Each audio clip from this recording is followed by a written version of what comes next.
berfirman dalam surah Al-A'raf ketika Allah melaknat iblis, "Ukhruj fa innaka rajim." Keluar kau, kata Allah, dalam kondisi yang tertutup. Iblis menjawab, "Ya Allah, karena Engkau telah menyesatkan aku, pasti aku akan selalu menghalangi hamba-hambamu dari jalanmu yang lurus. Kemudian pasti aku akan mendatangi mereka dari depan, dari belakang, dari kanan, dari kiri mereka. Dan engkau tidak akan mendapati kebanyakan mereka bersyukur." Quran surah Al-A'raf ayat 16-17. Jadi sudah menjadi janji iblis menggoda kita agar kita lupa kepada Allah, agar kita tidak pandai bersyukur. Makanya, berarti di masjid kita ada setan. Banyak. Mana buktinya? Ketika kita sholat tarawih, ngantuk luar biasa. Coba bapak pulang, saya pulang, situ aja dulu, hilang ngantuk. Tapi kalau ikut tarawih, Allah Akbar, terbayang takola, cendol di rumah, ngantuk luar biasa.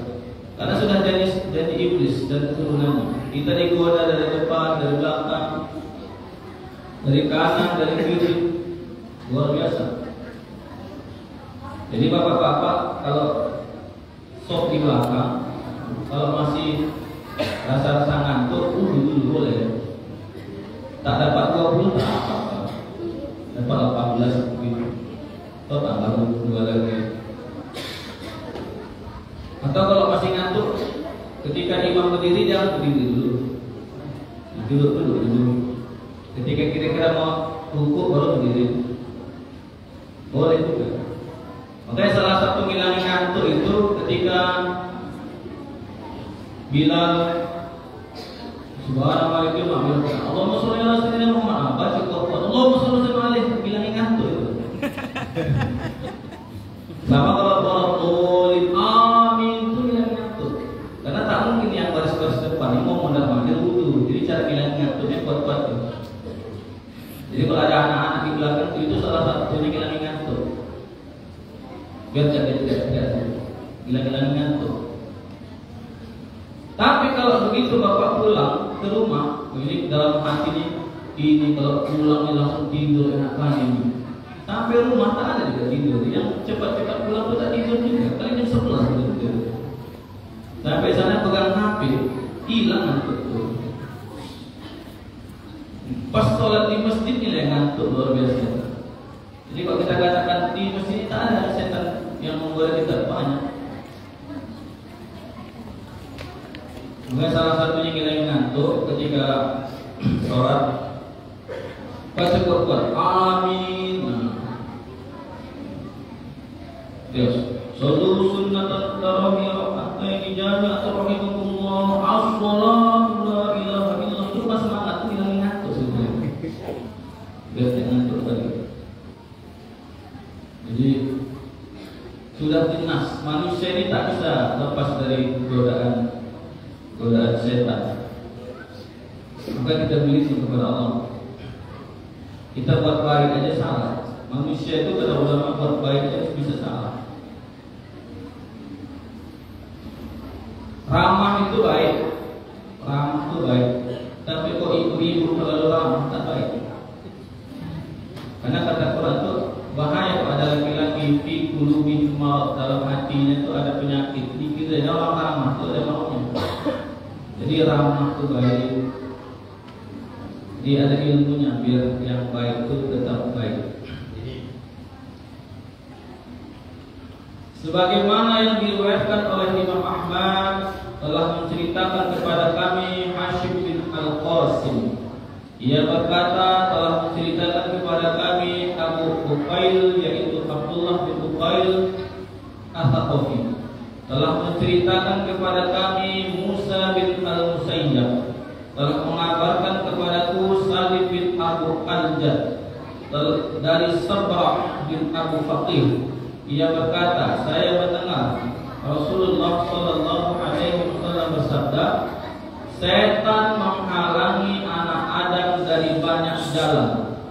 Kemudian dia menyebutkan hadis sebagaimana yang telah disebutkan dalam bab sifat-sifat iblis.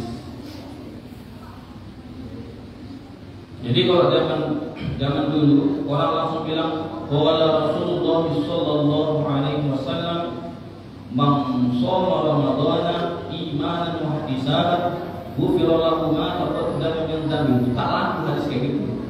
Kalau langsung ke Nabi tak laku zaman dulu. Harus ada sanadnya. Dari mana berdapat hadis ini? Dari mana? Siapa yang ceritakan? Siapa itu namanya sanadnya. Jadi kalau orang sekarang kan langsung aja. Oh, Rasulullah SAW macam dia kenal sama Nabi, macam jumpa, padahal tak jumpa. Mesti disebutkan periwayatnya siapa periwayatnya. Maka orang sekarang kan cepat aja. Apalagi kata Nabi, modelnya kata Nabi.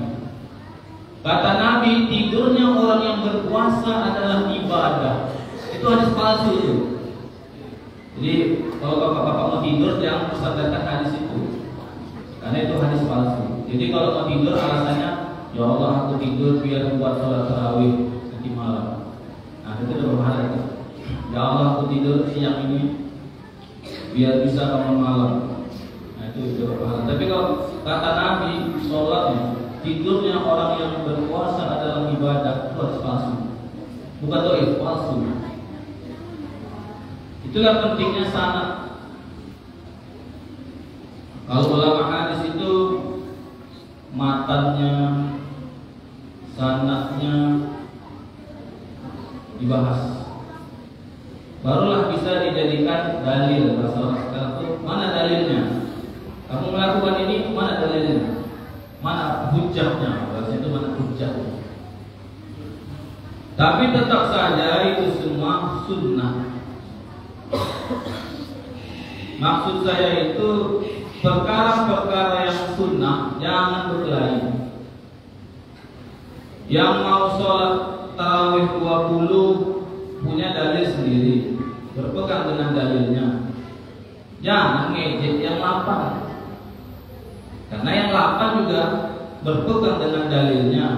Jangan juga ngatai yang 20. Jadi kalau masing-masing orang yang melakukan sunnah itu menghargai dalil masing-masing, tak ada yang berkelahi. Yang tak sholat tarawih pun tak apa-apa, karena itu sunnah. Jangan pula kita ejek. Ada pula orang Islam puasa tak pernah sholat tarawih. Dia kenapa sunnah itu? Kalau di sana tak sholat tarawih karena kerja wajib, boleh ditinggalkan. Yang wajib itu baru sunnah. Jadi perkara-perkara yang sunnah ini jangan sampai berkelahi. Yang senang maulid silahkan bermaulid dengan dalilnya. Yang tak melaksanakan maulid dia punya dalil, jangan diejek. Jangan memonopoli kebenaran. Jangan merasa paling benar kayak iblis kemarin. Kita melakukan sesuatu karena kita punya dalil, sudah kita lakukan aja. Jangan sindir menyindir. Jangan sindir sana, yang sana sindir ke sini. Lakukan aja masing-masing. Yang senang habis sholat zikir jahar, silakan, ada dalilnya. Yang senang habis sholat zikir pelan, silakan, ada dalilnya. Kalau saya berkelahi gara-gara yang perkara-perkara sunnah.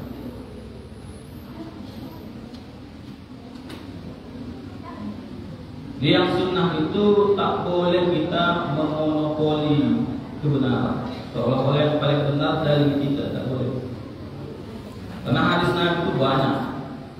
Mungkin ada yang kita tahu, ada yang kita tak tahu. Karena ilmu kita terbatas. Hargai orang punya amal-amal sunnah sesuai dengan dalilnya masing-masing. Contoh,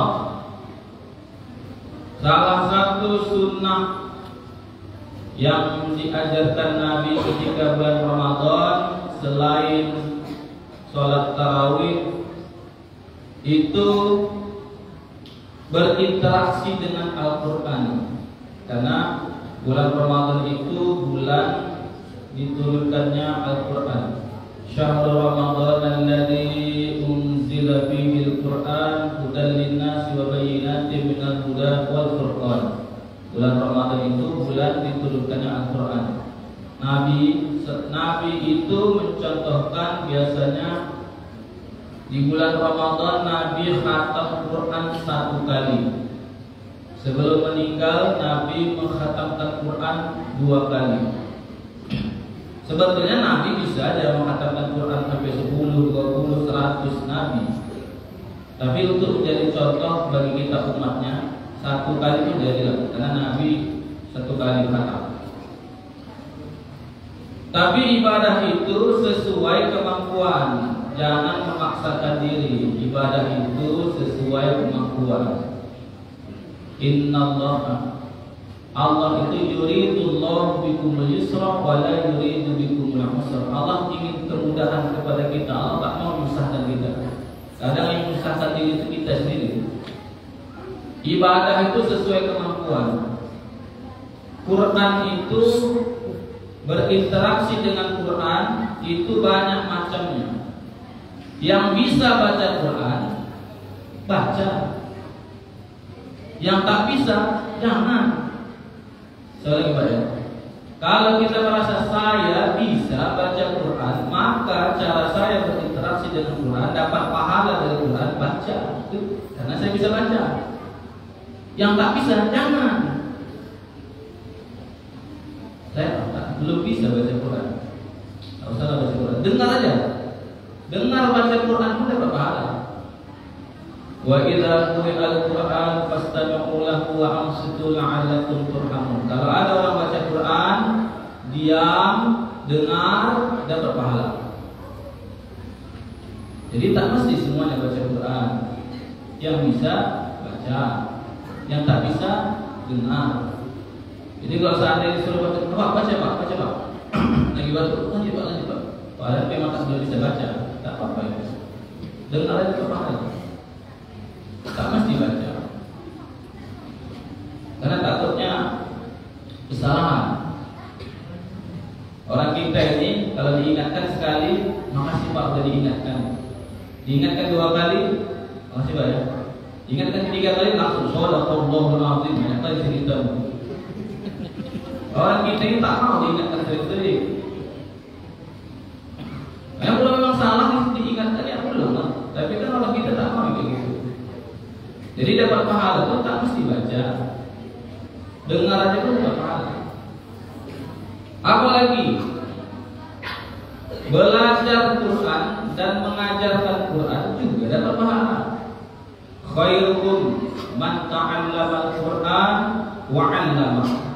Sebaik-baik kalian yang belajar Quran wa 'allama dan mengajarkan Quran. Jadi belajar Quran itu dapat pahala. Kalau merasa belum bisa, belajar. Baca. Alif Bata itu dapat pahala juga. Bapak-bapak yang belum bisa baca Quran belajar Alif Bata dapat pahala juga itu. Ta'awudnya yang agak bagus-baguskan sedikit. A'udzubillahi minasyaitonir rajim. Bismillahirrahmanirrahim. Ba'aba, tasabba bisa pahala juga. Tak mesti baca Quran langsung. Jadi jangan ambil porsi kita masing-masing.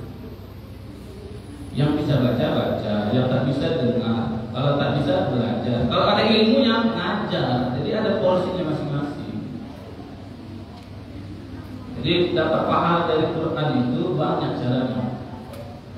Saya tak sempat ngajar, saya tak sempat belajar, saya tak sempat baca, saya pun tak sempat juga dengar. Punya duit, beli Quran, kasih sama anak-anak penghafal Quran. Jangan diwakafkan di masjid, banyak itu sudah Quran di masjid, tak dibaca. Kasih ke anak-anak santri yang baca Quran. Karena kadang pening kepala saya dengar anak-anak ini baca Quran di masjid, pakai mic luar. Saya mau melarang takut dosa. Karena kata Quran, wa man azlam mimman mana'a masajidallahu ayyuzkara fiha ismuhu wa sa'a fi kharabiha. Ada ayat itu. Tak boleh kita melarang orang mengingat Allah dalam masjid rumah Allah. Jadi saya mau melarang takut dosa, tak dilarang pening kepala. Maka caranya biar kita hidup rukun, ya baca lah. Tapi jangan pakai keluar. Biar orang juga mau beraktivitas. Boleh semangatnya rajin baca. Tapi jangan pakai sampai mengganggu orang. Saya baca Quran juga baca. Saya punya target 1 bulan khatam. Tapi di rumah. Pulang dari sini baca di rumah. Kalau di rumah 2 juz 3 juz pun tak ada orang larang, tak ada terganggu. Di rumah. Kalau baca sewajar-wajarnya aja. Biar kita saling yang belajar dapat pahala, yang dengar pun dapat pahala, yang tak dengar pun juga tak jadi masalah. Jadi semangat ibadah itu berdasarkan ilmu, bukan sekedar semangat. Kemudian para ahli tafsir berbeda pendapat tentang malaikat yang diperintahkan untuk sujud kepada Adam. Apakah semua malaikat sebagaimana yang disebutkan di dalam ayat yang umum? Pendapat jumhur para ulama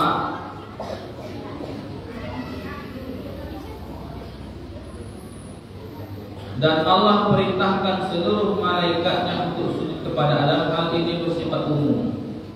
Maka Allah berfirman kepada Iblis, maka turunlah kamu dari surga, dalam surah Al-A'raf ayat 13, dan keluarlah kamu dari surga, surah Al-A'raf ayat 18. Jadi ketika Iblis ketika dikatakan kamu terkutuk, terlaknat, Iblis bukan tobat. Nah, ini kesalahan Iblis. Nabi Adam salah juga. Begitu salah, dia tahu, oh aku salah. Makanya dia baca doa, Rabbana zolamna anfusana wa illam taghfir lana wa tarhamna lanakunanna minal khasirin. Iblis ketika dikeluarkan dari surga, dia tak ngaku salah. Ya Allah, kalau memang kau keluarkan aku dari surga, kasih aku umur panjang, biar ku ajak semua anak cucu Nabi Adam masuk neraka. Udahlah, dia salah, tak ngaku salah, malah istilahnya dia buat perjanjian nantang sama Allah, diajak dengan orang semua masuk neraka. Jadi sebaik-baik kita itu kalau salah ngaku salah.